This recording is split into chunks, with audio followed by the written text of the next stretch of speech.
South Africa and Wales, folks. Rugby World Cup warm-up match, and that is a bit of a hiding. 52 points to 16. We're going to go through some key events and stats, and you guys can let us know your thoughts on how that one went. I crawled out of, I want to say bed, out of the couch at like 2:30 to watch this one. And thankfully, I wasn't disappointed. First half particular is a proper tit-for-tat game of rugby, which South Africa kind of blow out by half-time, and then even more so by full-time. But I don't know, I was pretty pleased with what I was seeing. Like, it's a bit of a gamble getting up early in the morning and or late at night, whichever way you want to look at it. Sometimes you're not treated to the best action, but no, this game, pretty tasty. Good crowd, fine day, not quite a sellout at the Principality, but yeah, some early action on display, which was pretty pleasing on the eye. Although, from a South African point of view, like Kolbe took a few whacks in this game. He didn't get injured, but man, he was tackled in the air pretty early, a little bit worrying. Like, you know, when you see the likes of Pollard and Arm sitting there in the stands, you don't want to see Cheslin Kolbe getting whacked in the first 2 minutes. He did, tackled in the air, but then they punished. They got some revenge for Kolbe getting whacked in the air because from that early penalty, the field position, South Africa take that opportunity, line out phases through the midfield, and then they go blindside. And on his return, Sio Kolisi with a pretty sweet offload to Malcolm Marx, sets up a try out wide. Missed conversion, which is a little bit of a troubling one in terms of the goal-kicking percentage, which we'll get to when we get to the stats. But 5-0 lead for South Africa early. They'll certainly be pretty pleased with that, and for Kolbe to kind of run off the early whack. But then a couple of times South Africa did this, kind of some soft penalties after scoring points, which one of them was Pieter-Steph Tutoy, just kind of wasn't really lazy, but just over-eager offside penalty. Like, he thought the ball was out, he takes a step forward, doesn't retreat back, and then the ball does come out. He's in a bad position. So, a bit over-eager, that penalty. Costello slots it, so it's 5 points to 3. The early kind of deficit is not quite nullified, but they've taken a chunk out of it, the Welsh. Then a couple of South African errors, the backs, of course. Roux gives away one at the breakdown where he thinks the ball's come out, but it hasn't. And then Jaden Hendricks kicks one out on the full. Sets Wales up with a bit of field position, but the South African forwards bailed him out with a good maul turnover. So, the backs cause the problems. The forwards get them out of the trouble, apparently.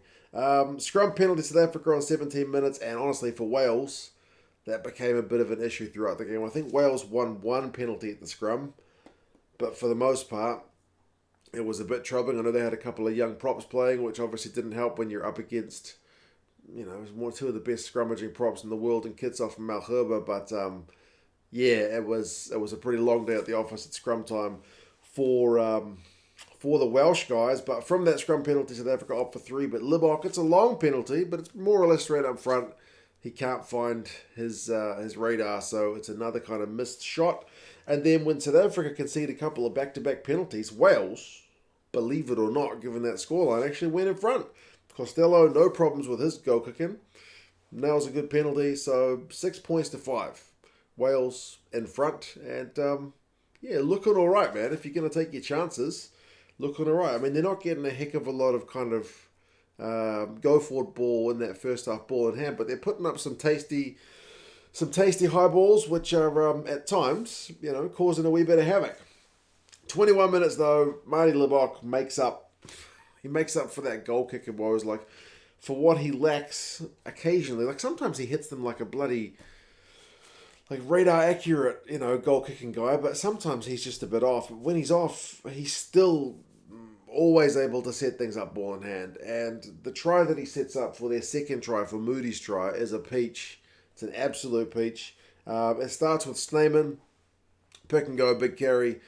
Hendricks, I think it is, then quick ball to Marks. He has a big carry. So the two forwards, supported by the halfback, set up a bit of good go forward ball. And then Libok holds the ball for just long enough to thread the ball through to Roux, who's able to get it to Moodie. So Roux will get the try assist.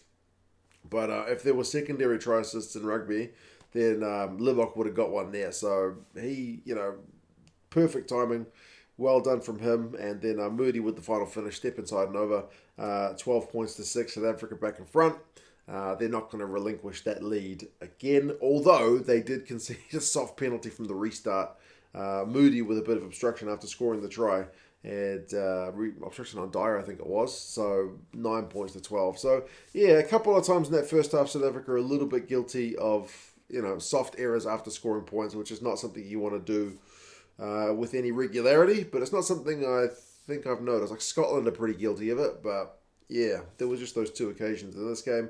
Wales' most ambitious play in that first half came after, again, winning a high ball. So it was one of the things that they were looking to do. But then as the South Africans were under pressure, Malcolm Marx won them a penalty at the breakdown to kind of get them out of dodge. So South Africa had a knack of doing that. Not really... Like when Wales were just starting to get a bit of momentum, one of the South African forwards would kind of get them out of dodge. Although Kai Evans for Wales did a great job to keep the penalty kick that, Limburg got some good distance on it, but Kai Evans at the back, he wasn't even supposed to be playing, managed to keep the ball in field. So, yeah, stops the touch finder. Good little play from him. South Africa got some continued good return on the scrum, and then, man, that field position gets Dyer in a bit of hot water. It's an unlucky one. Roux with a wee cross kick, and Moodie's going for it, can't quite grab it, but has Dyer kind of batted it back. Eventually, after a bloody long stoppage, they decide that yes, Dyer has batted it into touch illegally, and that stops Moodie from scoring a try. So it is not only a penalty try, but it's also a yellow card. So 19 points to 9. Tough. I mean, I don't know if Moodie would have grabbed it. It seemed touch and go. They looked at it so many times. Every time you looked at it, you came to a different outcome. I mean, yeah, you can't be batting it like that. It's pretty soft. If you don't swing at it with your hand like that, then you don't get yourself yellow carded. But it looked like Moodie had missed it. I mean, in the scheme of things, it doesn't matter because the game was blown out anyway. But yeah, that was just unfortunate one for Dyer because I actually thought Dyer looked pretty sharp. And then, yeah, from 19-9, South Africa punished them even further. They opened up the Welsh defence, man. Another tip. This time it's Moodie who gets man of the match, rightly so. Tips a high ball. And it's a weird one because South Africa probably shouldn't have scored this try. Allende's decision-making didn't seem the best, honestly. Moodie tips the high ball, and then South Africa spin the ball wide. They've got numbers. What was it, like 4-on-1 or 4-on-2? Basically just draw and pass, but no. Damian Allende decides, I'm going to kick it through. I think because he's kicking for Kolbe, he figures he got the gas. But Mason Grady is the first man to the ball, so he's kind of able to mop it up. So it looks like it's about to come to nothing. But Kolbe, being that kind of ferocious, like just work rate guy that he is, he just immediately pounces on Grady, who decides, because he's going to get tackled into the end goal, I'll just offload the thing. But he offloads it to a South African. He offloads it to Kriel.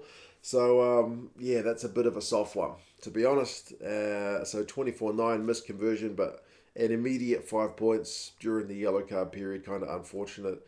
Yeah, there was just a weird decision to kick. I mean, it worked. It worked, so who am I to judge? But it just seemed like kind of poor decision-making. Limburg hits one out of the full before half-time, but Wales can't capitalise with that last little bit of field position, so we go into the sheds. 24-9, which is a pretty substantial lead. You're looking at the run meters, it's 262 to 96 in South Africa's favour, so pretty lopsided. Kolbe's been looking dangerous, bunch of defenders beaten, and Kai Evans is the main guy who's had any running for Wales, but he's been doing it from the back. So not that much kind of on the line pressure. Position and territory, though, are relatively even, but South Africa's had 6 clean breaks to 2, and they've had 9 offloads to none. So they're playing a pretty expensive game. Second half, man, becomes a bit of a rout. Second half, it was less of that kind of back and forth contest that the first half was. I mean, Kolisi goes off. They managed his minutes really well. I think that made sense. When you saw Fun started on the bench, I think, it made sense to ease Kolisi to back in. That's what they've been doing with Snyman. Snyman's a few weeks ahead. But, he was finally able to get a start after having those few weeks off. But, they sub him off. Libok almost sets up Moodie very early on, but Moodie can't quite handle that ball out wide. The yellow card period ends. Wales win a scrum penalty. You're thinking, come on, Wales. You know, you're going to get some momentum, but it doesn't really last because then South Africa steal a Welsh line-out. And to be fair, the Welsh line-out was much improved from last week. Last week was god-awful, but much improved. I think barring that one line-out steal, Wales pretty much secured all of them. And some of them, like, not just secured, but really nicely won lineouts, if that's the thing. You know, sometimes you win it, but you win it ugly. Wales's lineout for the most part looked a lot sharper, but the next scrum goes South Africa's way, so that kind of momentum doesn't really last. Regular service resumes, and then there's a bit of an insane period of play, man. I feel a little bit for Wales because they were just putting the pressure on. I mean, Rio Dyer down the wing, a nice 1-2 play with Costello. And then Pieter-Steph du Toit, of all people, intercepts as the Welsh are just building that pressure. And then he gets it to Kriel. Kriel doesn't look like he's going to have enough gas, but man, he's got the fend on Tom Rogers, and it's a try. And then it's becoming a rout, man. They score one. Pieter-Steph, after not going for a maul, like you think South Africa a few metres out, they're going to maul it. They got a bit of variation. Pieter-Steph gets basically shoved over by Allende, so it's 38-9. And then Moodie intercepts a Johnny Williams pass. Yeah, it's getting pretty messy for Wales, sadly for them. Wales concede a few penalties on aerial ball, like Bongi does well to manage the ref. He brings it to his attention, and sure enough, the ref cracks down on it. He warns the Welsh, and then he penalises them again. Pieter-Steph wanted a double, but he gets held up. They go back for an advantage. Leads to a Willems a try. Again, Libok with the just peach of a pass to set that one up. The Stormers connection from them. And then Teddy Williams gets yellow carded because they've been under a bit of pressure and warned for penalties conceded. So he gets one. So it's 52-9. And that's basically how the game peters out for the last 10 minutes. There is a consolation try from Sam Parry, which is nice to see that the Welsh fans were actually able to get up and, cheer their boys for getting some points in the second half, because it wasn't a second half to remember for them. Thomas Williams had gone close. Parry finished it from a tap. But to be fair, before that, South Africa had a yellow card. Willems a head-on-head clash with Dyer. They yellow carded it. They sent it to the bunker for review, and it remains a yellow card. It did seem kind of passive. He's a bit upright. He's kind of, just gets his head in the way of Dyer. Needs to get his head to the side, but it wasn't, as aggressive a tackle, I guess, as you've seen.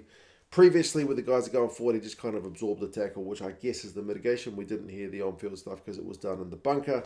But, Libok has the final shot of the game for South Africa, and it goes wide, but Wales are unable to kind of get anything from their own goal line, even though they decided to run it out. So, a bit of a messy scoreline.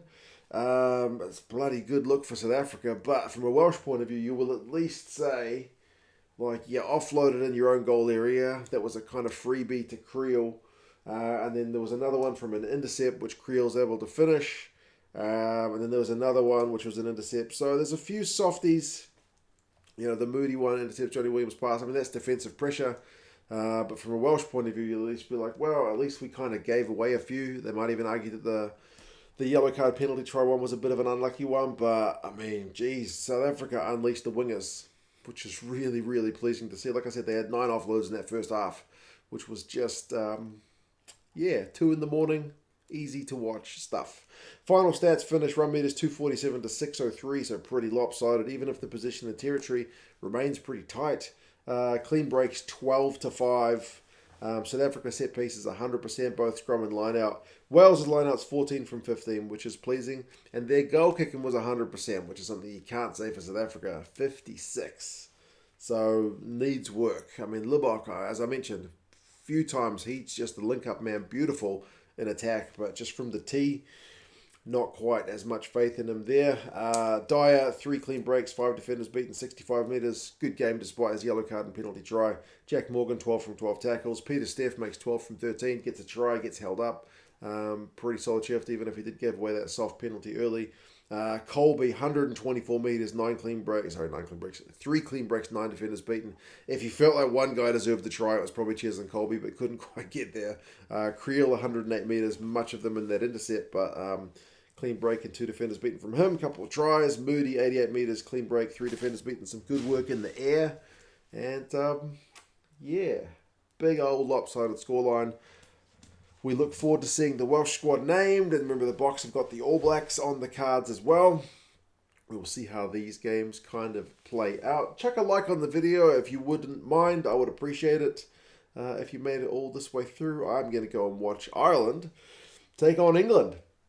But you guys let us know your thoughts, and yes, I'll talk to you guys again soon. Bye-bye.